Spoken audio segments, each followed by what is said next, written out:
Pero tenemos a dos grandes personas. Tenemos por un lado a Álvaro Di María, uno de los filo-bitcoiners más importantes de esta era. Sí, Álvaro, por favor, bienvenido al escenario. Álvaro. No es Di María, es De María, ¿sí? Siempre hago el problema vos de presentarte como el jugador. Muchas gracias, Alberto. ¿Cómo estamos, querido? Muy bien. Lindo verte de vuelta. Ya es un habitué de la conferencia. Flamante con su nueva... con su señora. Y estamos listos para presentar a esta otra persona a la cual yo admiro pocas personas, ¿sí? Y estas son las personas que admiro. Admiro su capacidad, su intelecto, su capacidad de bajar en buenos términos grandes conceptos. Y es una persona que viene reflexionando mucho sobre la Argentina también. Así que le pedimos a Juan Ramón Rayo, que es un gran honor, y agradezco infinito a la Universidad de las Hespérides, que siempre digo mal el nombre, por ayudarnos a lograr tener a Juan Ramón Rayo, que es, les digo la verdad, desde hace casi 8 años que lo invito todos los años, ¿sí? A venir y a través de Álvaro finalmente lo logramos. Ojalá lo logremos tenerlo en persona en breve. ¿Está bien? Así que muchas gracias, Álvaro. Vamos a trabajar en ello. Después te invito a que comentes sobre esto. Muchas gracias.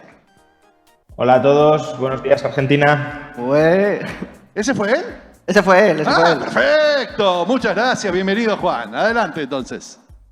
¿Qué tal? Pues muchas gracias por la invitación.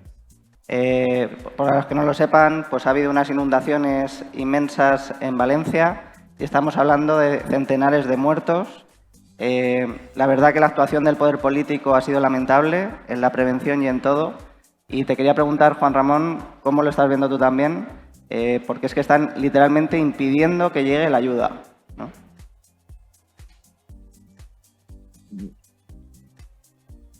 Perdona, Álvaro, es que no te he escuchado la pregunta bien.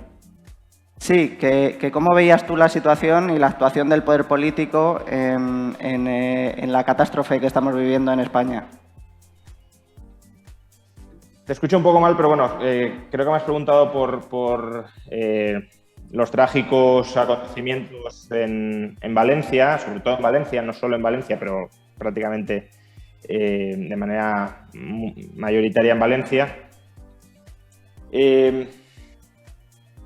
Yo creo que estamos todos un poco superados por la magnitud de los acontecimientos, sobre todo los que no estamos sobre el terreno y por tanto recibimos información pues siempre parcial, pero en este caso yo creo que especialmente parcial. Es muy complicado que nos hagamos una idea de la magnitud del desastre que sí están viviendo en sus propias carnes y de manera muy directa los que han padecido estas riadas derivadas de la gota fría y lo han perdido todo.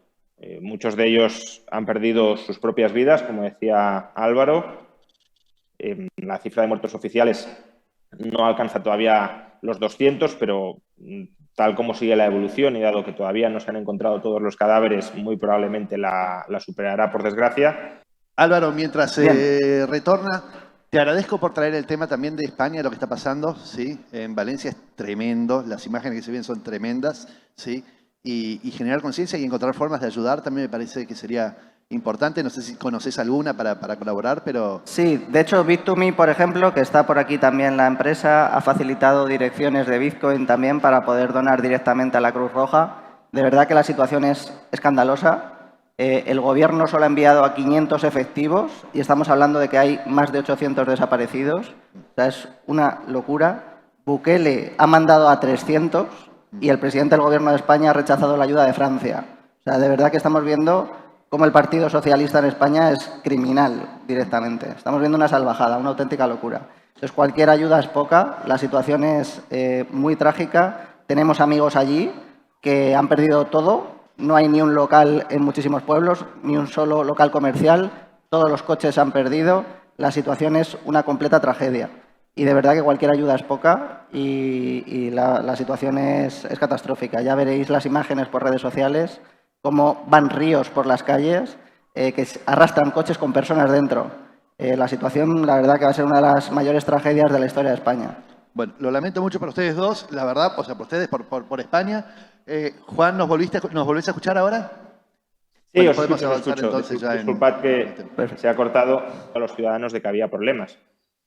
Y tenemos a un gobierno central que ha enviado de momento a 500 militares a la zona y que, por lo que sabemos, ha rechazado la ayuda que le han ofrecido los gobiernos franceses y no sabemos, pero se supone que también la habrá rechazado, si también lo ha hecho con la que le ha ofrecido el gobierno argentino y el gobierno salvadoreño. Es decir, un gobierno, tanto el regional como el nacional, inoperantes, que no hacen ni tampoco dejan hacer. Entonces, muchas veces se nos dice necesitamos un Estado grande para hacer frente a este tipo de tragedias y lo que estamos viendo es que, al menos en España, a lo mejor en otros sitios no, pero al menos en España, esta tragedia ha superado, ha desbordado completamente a los poderes públicos y no porque carezcan de recursos. El Estado en España ocupa más del 40% del PIB, por tanto recursos tienen más que de sobra.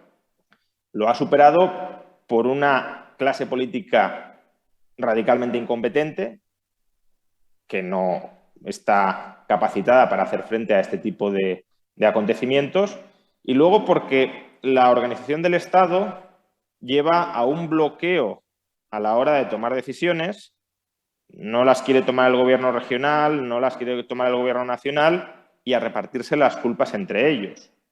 De tal manera que, ya digo, ni hacen ni dejan hacer cuando supuestamente son ellos los que se arrogan la exclusividad en la reacción ante estas catástrofes. Y, bueno, menos mal que la sociedad civil sí está reaccionando a tiempo, porque si no la situación sería muchísimo más dramática.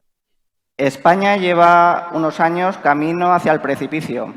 Hace unos años, precisamente, era Argentina la que parecía condenada a acabar en ese precipicio. ¿Está habiendo un cambio de rumbo en la situación de Argentina que, aunque no haya avanzado muchísimo, pero sí ha cambiado la dirección? ¿Está saliendo del precipicio? ¿Cómo valoras toda esa actuación del gobierno de Milei en este tiempo? A ver, Argentina el año pasado, y yo creo que esto es algo que, no, claro, visto desde la perspectiva actual en la que se han estabilizado las principales variables macroeconómicas, pues claro, el país no ha estallado. Entonces, ahora parecería que Argentina no estaba tan sumamente mal hace un año, pero es que hace un año, tengámoslo muy claro, Argentina estaba o al borde del default o al borde de la hiperinflación. Es decir, Argentina tenía, no solo tenía y seguía emitiendo mucha más deuda de la que en cualquier circunstancia podía amortizar, podía hacer frente. Entonces, claro, cuando tú estás en una situación de insolvencia y de creciente insolvencia, una de dos, o impagas las deudas o las pagas creando más moneda cada vez más devaluada. Por eso digo que estaba al borde o del default o al borde de la hiperinflación. Desde entonces, pues las cosas han cambiado muchísimo. Yo no diría todavía que el Estado argentino, la solvencia del Estado argentino y, por tanto, la manifestación de esa solvencia o insolvencia en el valor de uno de sus pasivos, que es la moneda, y, por tanto, la inflación, no diría que ya esté fuera de peligro. No diría que la situación financiera ya sea sólida. Ni mucho menos, porque la carga de la deuda acumulada pesa mucho y luego también pesa mucho el riesgo de que en algún momento más o menos cercano en el tiempo se vuelva a cambiar de rumbo. Claro, si uno dijera Argentina, ¿no? Tomando tu pregunta, ha cambiado de rumbo y sabemos que nunca más se va a desviar. Pues hombre, aunque tengas bastante deuda, probablemente los inversores nacionales e internacionales dirían, si ha cambiado permanentemente de rumbo, pues vamos a apostar porque este país va a salir adelante, porque cambiando de rumbo va a salir adelante. Pero claro, cuando combinas mucha deuda e incertidumbre sobre lo que va a pasar en el futuro, no a un mes, no a 2 meses, no a medio año, pero sí a 2 años, 5 años, pues entonces la situación yo diría que sigue siendo muy frágil. Argentina tiene que refinanciar el año que viene vencimientos de deuda pública y privada, o sea, vencimientos de deuda con acreedores públicos, organismos internacionales y acreedores privados por varios miles de millones de dólares. Y eso es un punto muy complicado donde se va a mostrar sobre todo si los acreedores privados confían o no confían en el rumbo que sí, yo creo que ha cambiado, al menos de momento, de manera muy radical el gobierno de Milei. Lo primero que ha cambiado, y creo que es obvio, es que hemos pasado de un déficit crónico, fiscal y cuasi fiscal, a un superávit. Algunos dirán que no es un superávit porque, bueno, ya por una cuestión, no sé si técnica, pero bueno, sí de contabilidad financiera, que es que los intereses de las LECAPs, que es el nuevo instrumento que se utiliza para, bueno, deuda del Tesoro que ha sustituido a las antiguas LELIQs o a los antiguos PASES, los pasivos remunerados del Banco Central, bueno, los intereses de las LECAPs se capitalizan y, por tanto, no aparecen como déficit de caja. Se incluyen en el monto final a refinanciar en las nuevas emisiones. Pero bueno, aun cuando incluyéramos, que yo creo que hay que incluirlos, este gasto financiero como parte del gasto y, por tanto, en la contabilidad del déficit, estaríamos hablando aún así de que hemos pasado, o Argentina ha pasado de un déficit del 15% del PIB, fiscal y cuasi fiscal, hace un año, a un déficit actual del 1 o 1,5% del PIB después de intereses, que esto también es muy importante. Lo absolutamente fundamental es conseguir superávit primario, superávit antes de intereses. Porque si tú antes de intereses ya puedes pagar la deuda, normalmente los acreedores nacionales e internacionales te van a refinanciar en mejores condiciones y, por tanto, el gasto de intereses va a ir cayendo y, por tanto, el déficit presupuestario se va a ir convirtiendo, o así suele suceder, en equilibrio presupuestario. Entonces, Argentina, en cualquier caso, seguro tiene superávit primario. Pero incluso incluyendo los intereses de las LECAPs, hablaríamos, ya digo, de un déficit del 1 o 1,5 desde un déficit del 15% del PIB. Por tanto, el cambio ha sido radical, espectacular y, además, y ya termino, que si no me enrollo mucho, con consecuencias sobre la economía real mucho menos dañinas de lo que la mayoría esperaban. Es verdad que la actividad ha caído mucho, pero es que estamos hablando probablemente del mayor ajuste fiscal de la historia de la humanidad y que con ese ajuste fiscal el país ya esté cerca de recuperar el nivel de actividad previo al ajuste, pues yo creo que hay que considerarlo un éxito, no sé si del gobierno, pero sí desde luego de la economía argentina, que ha mostrado esa capacidad de levantar cabeza después de que le hayan cerrado el grifo de la financiación estatal. Imaginemos que Milei te nombrase asesor económico. ¿Qué recomendaciones le darías? No, bueno, a ver, ni me va a nombrar, ni yo querría que me nombrara, ni tampoco sé hasta qué punto estoy muy cualificado para darle consejos al equipo económico de Javier Milei, que, bueno, o sea, yo creo que los consejos hay que darlos cuando ves que las cosas se están haciendo mal, pero cuando las cosas se están haciendo bien y se están dando, grosso modo, en las principales macromagnitudes, los resultados, pues hombre, sí, claro que podemos opinar y podemos criticar, pero bueno, siempre con una cierta humildad con respecto a lo que se está haciendo, ¿no? Yo creo que hay dos grandes retos, o tres, ¿no? Dos de corto plazo y un tercero de medio plazo, que hay que el gobierno sí tiene que resolver, y no sé si lo va a resolver bien o lo va a resolver mal, pero es sobre lo que voy a opinar, ¿no? Ya que todavía no se ha tomado una decisión muy clara al respecto, pues es donde puedo a lo mejor dar una opinión complementaria. El primer reto es refinanciar, como decía, los vencimientos de deuda del año que viene. Ahí en parte ya se está trabajando a través de pues, el famoso repo que se está buscando, la refinanciación con el Fondo Monetario Internacional y bueno, eso hay que cerrarlo y el gobierno lo sabe perfectamente y está trabajando en ello. Lo segundo, el segundo reto también de corto plazo, espero que sea de corto plazo, es salir del cepo. Liberar el control cambiario y, por tanto, permitir transacciones libres en moneda nacional versus moneda extranjera.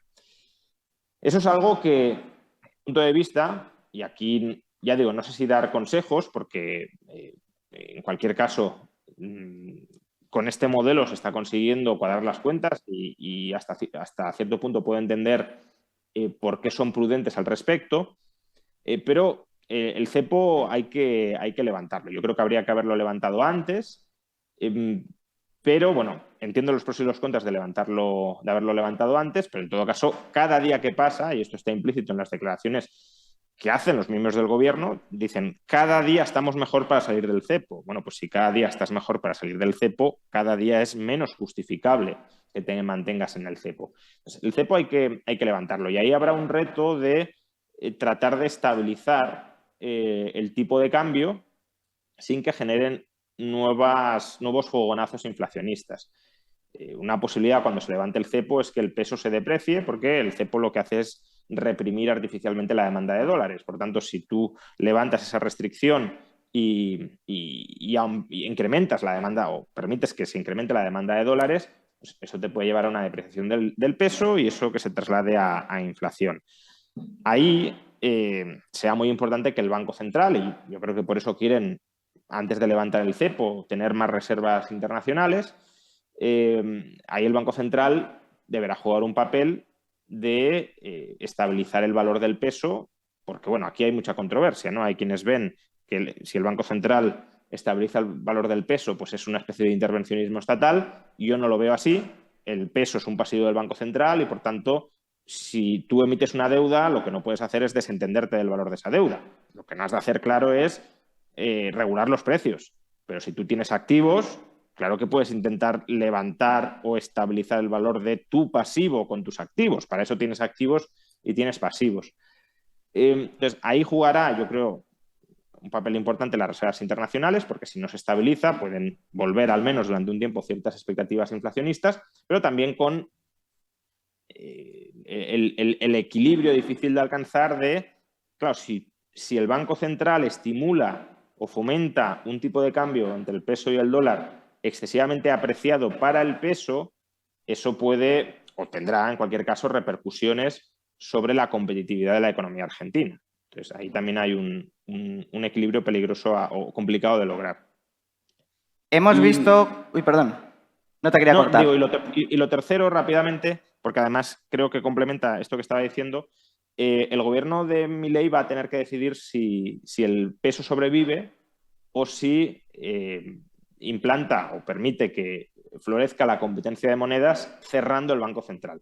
Yo creo que aquí es muy importante que se cierre el Banco Central, es muy importante que se liquiden, por tanto, todos los pasivos que hay en circulación del Banco Central, todos los pesos, y que, por tanto, este lío cambiario que tiene ahora mismo la Argentina, que estaba comentando hace un momento, se solvente porque haya una unificación cambiaria entre el interior y el exterior, que los argentinos utilicen dólares, por ejemplo, si así lo quieren, y por tanto no te tengas que preocupar de si el tipo de cambio entre el dólar y el dólar, porque sería eso, claro, pues es uno o es otro. Brevemente, en El Salvador la estrategia de adoptar Bitcoin ha sido un éxito bastante considerable.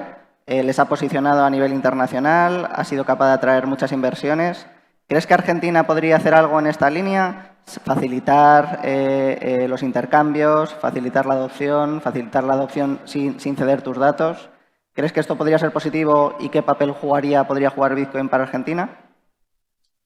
Yo creo que el programa o la visión que tiene Javier Milei para la Argentina, o eso es lo que nos ha contado siempre, es convertir a la Argentina en el país más libre del mundo. Y siendo el más libre será el más próspero, o a largo plazo, claro, no es que la prosperidad se construya de la noche a la mañana, tampoco la libertad y las garantías a la libertad. Y creo que una forma de demostrar y de asumir un compromiso claro con ese ideal o con esa visión que siempre ha defendido Milei es que Argentina sea la sociedad más acogedora del mundo para Bitcoin.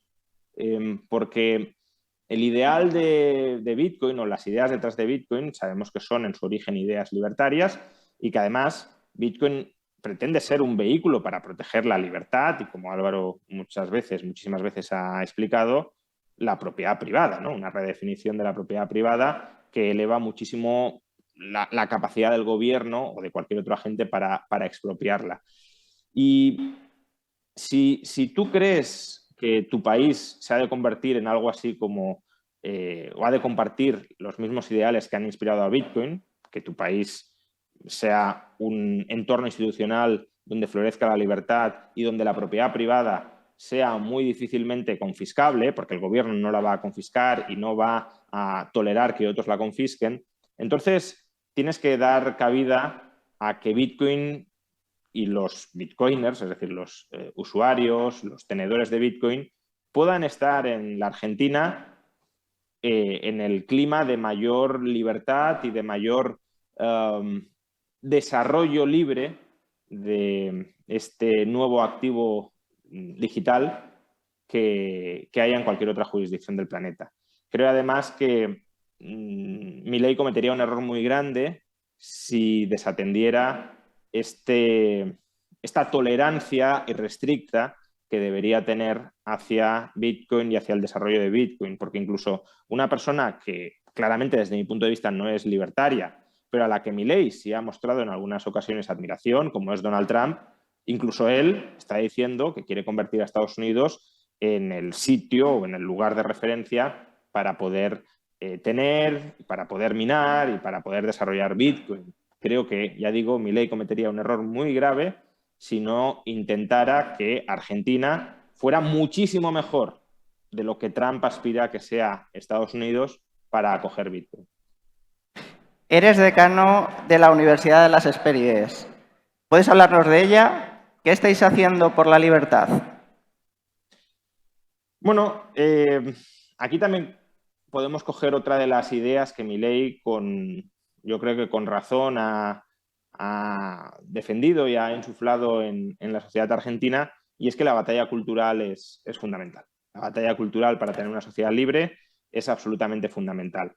Tú puedes diseñar desde arriba las mejores instituciones formales y regladas del mundo, que si la cultura que subyace a esa sociedad sobre la que se aplican esas instituciones es una cultura profundamente liberticida, esas instituciones no servirán de nada. Esas instituciones serán o burladas o doblegadas o anuladas, porque tenderá a prevalecer el etos o la mentalidad de esa sociedad profundamente antiliberal. Entonces, yo creo que la batalla cultural, como digo, es básica para que florezca la civilización de la libertad, y esa batalla de la libertad, esa batalla cultural por la libertad, se ha de dar desde todos los frentes posibles.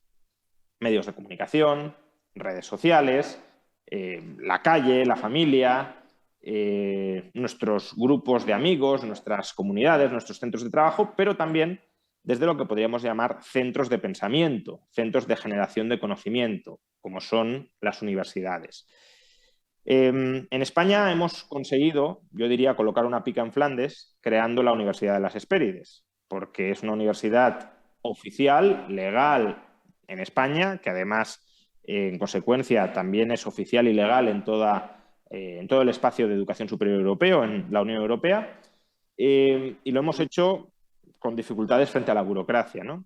Y es una universidad 100% online, desde la que se puede, desde cualquier parte del planeta, también Argentina, se pueden estudiar sus títulos de grado y de posgrado, logrando, como digo, títulos oficiales en España y en la Unión Europea, y son títulos, todos ellos, los de Economía, Derecho, Relaciones Internacionales, posgrado y doctorado en Economía, posgrado en Bitcoin, del que ahora me voy a referir brevemente, son títulos todos ellos que están inspirados y que tienen como columna vertebral la reflexión sobre las ideas de la libertad en cada uno de esos campos y cómo cada uno de esos campos interactúa con una sociedad libre. Y ahí, pues el posgrado en Bitcoin que acabamos de crear, yo creo que es el primer posgrado oficial en Bitcoin de una universidad europea que existe y que tenemos el placer de que dirija Álvaro de María, pues es una oportunidad para aprender desde la universidad, de manera reglada, rigurosa, académica, pues la filosofía, la economía, la fiscalidad, por desgracia, el entorno regulatorio dentro del que se inserta Bitcoin y también las perspectivas de aplicabilidad futura para mejorar nuestras vidas de este activo digital. Fantástico. Todos tendréis un flyer como este en los asientos, os los repartirán ahora y con él podéis recibir, si os inscribís en el posgrado, un pack de libros de Juan Ramón y podéis participar en el sorteo de una beca de 2.000 euros para el posgrado. Justo antes de ayer estaba en el aeropuerto y decían unos chicos, oye, hay muchísima información sobre Bitcoin, pero está toda desperdigada, ¿no? Ojalá alguien la reúna en un curso universitario para poder formarse sobre Bitcoin, ¿no? A nosotros nos ha llevado años entender lo que es Bitcoin. Pues aquí están reunidos profesores excelentes de todo el mundo para enseñaros lo que es Bitcoin, cómo aprovecharlo y cómo trabajar también y desarrollar negocios sobre Bitcoin. Así que no perdéis la oportunidad de inscribiros en este programa de Bitcoin. Bueno, les agradezco muchísimo, Juan, te agradezco muchísimo, lamento los errores quizás de conexión al principio. Muchísimas gracias por estar presente, te espero en Buenos Aires, la tengo que decir, así después vos mirás que no, ay, me lo dijiste en vivo, qué sé yo. Te espero en Buenos Aires quizás el año que viene. Muchas gracias. Muchas gracias, Rodo. Álvaro. Esperemos que sea una Argentina muchísimo más libre cuando tenga la ocasión de volver a ella. Dale, ojalá y todos esperamos eso. Así que muchísimas gracias, un aplauso grande. Muchísimas gracias a vosotros y muchos éxitos.